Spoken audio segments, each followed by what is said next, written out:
Ice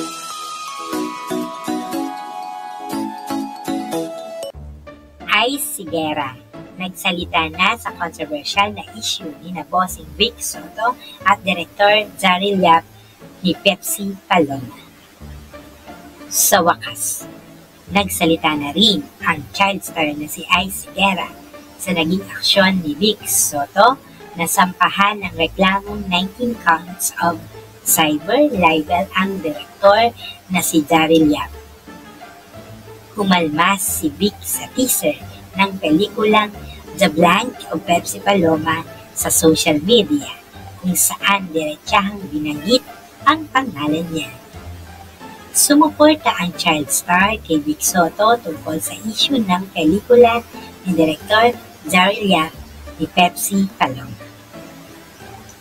Ito ang buong kuda ni Ice. Well, it's good that he filed a case kasi importanteng marinig din yung side niya para ipagtanggol niya. Diba? Tama lang. Tama lang na mag-file. Tama lang yun. Kasi ngayon, parang it's so easy to just do something na isang bagay na hindi natin iniisip kung ano ang pwedeng repercussion. For me, it's a good move ni Tito Vic to file. Ipagtanggol niya ang sarili niya. It's a personal choice. I just didn't want to. I'm just happy that he filed.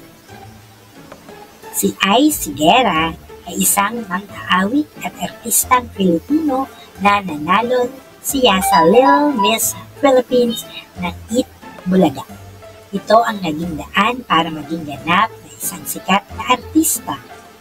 Karamihan ng mga pelikula niya ay gawa ng Regal Films kung saan siya nakakontrata. Ipinanganak noong September 17, 1983 sa Calauan.